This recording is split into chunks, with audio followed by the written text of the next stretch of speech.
हाँ जी, शिव के भोलो, देखते हैं ये सावन में भोले बाबा आपके लिए क्या ब्लेसिंग्स लेके आ रहे हैं।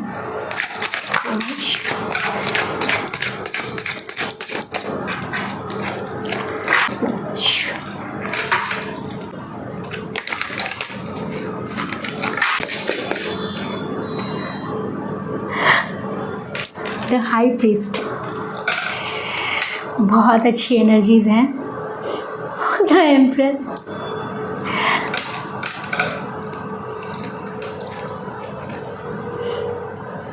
The hierophant.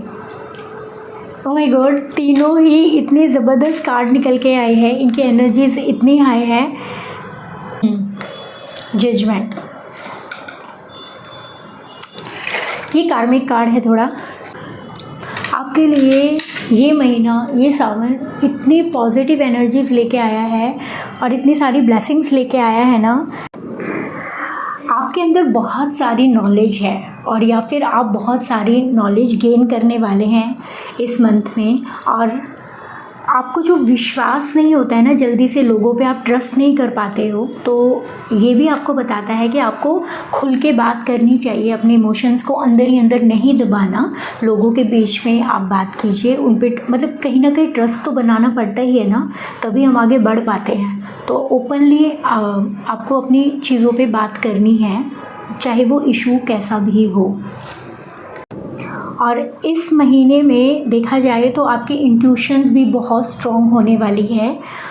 मे बी कुछ लोग साधना कर सकते हैं, भोले बाबा के मंत्रों का जाप कर सकते हैं, तो और भी अच्छा है। एम्प्रेस का कार्ड, इसके बारे में तो मैं क्या कहूँ, बहुत ब्यूटीफुल कार्ड है ये। अगेन एक बोल सकते हैं कि विजडम का कार्ड है, नॉलेज का कार्ड है और स्पिरिचुअलिटी तो भर भर के है, गुरु की एनर्जी है। तो मे बी कुछ लोगों को इस मंथ में अपने गुरु आराध्य के दर्शन हो जाए, या वो वहाँ जाने की, या जिनके गुरु नहीं हैं उनको अपने गुरु मिल जाए, उनके पास विज़िट करके आ सकते हैं। इतनी पावरफुल एनर्जीज़ मुझे दिख रही है ना, हाँ, कि लॉट्स ऑफ ब्लेसिंग्स हैं। मे बी कुछ लोग भोले बाबा को ही अपने आराध्य मानते हो, उनको ड्रीम के थ्रू या किसी बाबा के थ्रू भोले बाबा के दर्शन मिल जाए या उनका इशारा मिल जाए, तो ढेर सारी ब्लेसिंग्स भर भर के दिख रही है मुझे। अगर मैं इस कार्ड की बात करूँ तो अगेन स्पिरिचुअलिटी, गुरु की एनर्जीज़, ये क्या हो रहा है, ये सभी कार्ड्स में ऐसी एनर्जी मुझे दिखाई दे रही है कि कुछ लोग ना इस मंथ में रिचुअल्स करने वाले, अपने ट्रेडिशन को फॉलो करने वाले हो, कुछ अपनी नेगेटिविटी को रिमूव करने के लिए कहते हैं ना, कुछ ना कुछ रिचुअल करेंगे और साधनाएं करते मुझे दिख रहे हैं। और वो कुछ रूल्स भी बनाएंगे या ऐसी किसी संस्था से जुड़ेंगे जो कि बहुत बंधनों के साथ, इनफैक्ट हम बोल सकते हैं नियम के साथ अपने इष्ट या आराध्य की पूजा करते हैं। और आपको बहुत कुछ सीखने को मिलेगा अब आपकी स्पिरिचुअल जर्नी से भी। और या फिर अगर आपको अपने फ्यूचर के लिए कुछ कोर्सेज करने हैं या कुछ ग्रोथ चाहिए, तो वहाँ पे भी ये एनर्जी मुझे दिख रही है कि आप कुछ ना कुछ आगे अचीव करोगे। और जजमेंट का कार्ड, ऑफ कोर्स पता ही आपको कि कर्मा कार्ड बोल सकते हैं हम इसे, कि हमारे कर्मा के अकॉर्डिंग ही वर्क करेगा ये कार्ड। ये कार्ड बताता है कि हमें ना अपनी गलतियों से सीखने की बहुत ज़्यादा ज़रूरत है। और अगेन आप देखिए 2 की एनर्जी है कि हमें अब जो रिज़ल्ट मिल रहा है ना, वो हमारे पास्ट में लिए गए डिसीजंस की वजह से ही मिल रहा है।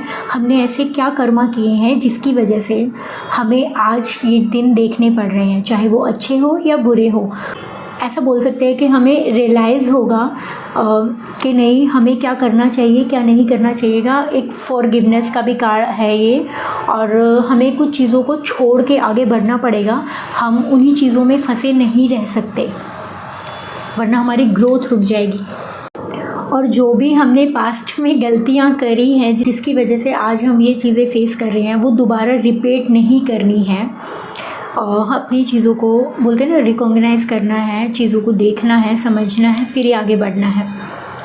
तो ओवरऑल ये एनर्जीज़ बहुत बढ़िया है, क्योंकि गुरु की एक तरह से अपने आप को टीच करना भी गुरु वाला ही काम होता है, कि अपने आप को सुधारना।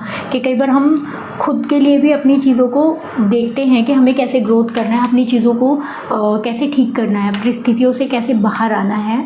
तो ओवरऑल एनर्जीज़ बहुत बढ़िया है। आशा करती हूँ आपका पूरा मंथ बहुत अच्छे से जाए। राधे राधे, जय माँ काली।